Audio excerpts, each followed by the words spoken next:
నేను రైతు సోదరులకు మనవి ఒక్కటే, దయచేసి ఎవరు అధైర్యపడకండి. మేమున్నాం.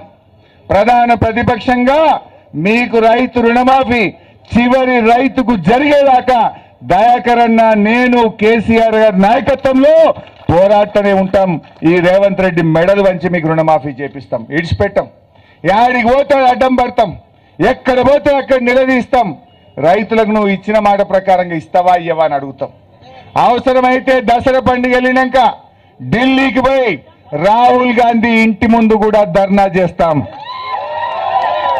ఏమా రాహుల్ గాంధీ, వరంగల్ డిక్లరేషన్ లో బాగా మాట్లాడినావు, మాట ఇచ్చినావు, మొదటి రోజే సంతకం అన్నావు.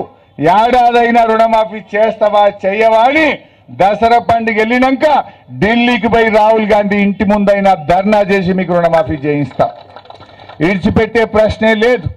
మీరు ధైర్యంగా ఉండండి. మీరు ఆత్మవిశ్వాసం కోల్పోవద్దని కూడా నేను రైతు సోదరుల్ని కోరుతా ఉన్నా. ప్రాణం పోతే పాపం ఆ రవి చనిపోయింది డోర్నకల్లా. ప్రాణం పోతే ప్రాణం రాదు. ప్రాణం విలువైంది. ఎవరు కూడా విశ్వాసాన్ని కోల్పోకండి.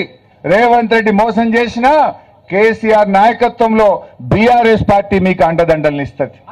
మేమందరం